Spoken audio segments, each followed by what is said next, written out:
We become whatever we exchange our time for. Whatever you use your time on, you become. You are exactly today what you used your time on all year. If you sat and watched television 3 hours a day, every day, multiplied by 365, that's how many hours you sat on a couch, watching things that can't help you probably. The amount of time you put off going to evening school this past year and replace it with activities that were not academically progressive has brought you where you are right now. You are exactly what you have used your time for. And God keeps on giving us a little bit more time. Maximizing your life is simply maximizing your use of time. And I'm here to challenge you as we leave this year to make a decision tonight to use your time more effectively in the new year. Because you are only the sum total of what you've done with your time. Everybody really lives the same thing. They live the same 24 hours. It's just that some people, their results are different because of the way they use their 24 hours. You don't need to be smart to be successful. You need to be wise in use of time. I have accomplished some things this year because of the way I use my time. And those things have benefited me greatly. But they are a result of how I use my time. And to maximize your life is simply maximizing your use of time.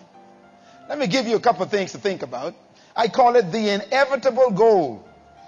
He who aims at nothing will always hit it. Don't look now, but you're probably sitting next to someone who has been very successful at hitting it every time. If you plan to do nothing, you probably succeeded last year or this year. And it's important for you to stop shooting in the wind. How do you maximize your life? First of all, let's define what it means to maximize. A couple of thoughts here. One, to maximize means to completely expose the true potential of a thing. That's how you maximize it. In other words, do we know all of who you were supposed to be in 2005? And will we see what you're supposed to be delivering to the world in 2006?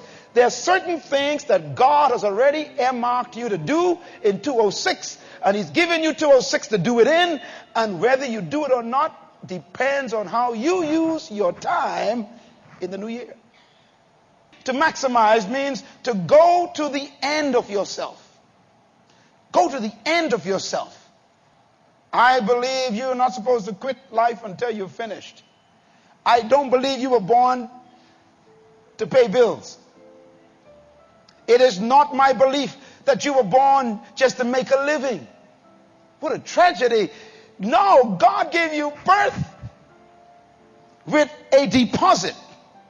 And He wants you to die empty. The end of yourself. Die like Jesus died. He never said He was finished. He said it. The assignment, the deposit was finished. You will never finish because you are an eternal spirit. But the assignment on earth, God said, don't you come back to me full of anything. Be one who lived to the end of yourself. That's what I'm committed to do. I don't live just smart. I live hard. I believe in doing the best I can every time in everything I do. Going to the end of myself. To maximize means to empty yourself of your full capacity. I like the way the Apostle Paul wrote it. Paul says, I am like a drink offering being poured out before the Lord. And then he says, now I am spent. That means empty. And I am now ready to be offered. Paul didn't die old. He died empty. He said, I have finished my course. I have kept my belief in God. And now there's held up for me in heaven a crown, a reward of righteousness because I finished. I didn't just die. There's a verse that I want you to write down. It's a powerful verse in the book of Ecclesiastes, and it talks about years. Here's what it says. However many years a man may live, let him enjoy them all. God says, look, I don't want you to just suffer through another year. I don't want you to just live going from 9 to 5 and then from 5 to 9, 2 jobs, killing yourself. He said, look, I want you to enjoy your life. For some of you, last year was nothing but one big problem. And some of you got so sick from the problems, you never had a chance to enjoy the year. Some of you working so hard to keep a house over your head, you don't enjoy the house. Paying that car note, and you don't go for a cruise anymore down by the beach just to enjoy the car. It's amazing. You got kids and never enjoy them. You're too busy trying to clothe them and never spend time just enjoying them. God says, I give you many years, not just to live them, but to what? Enjoy them. Please make a decision to enjoy 206. Proverbs 90.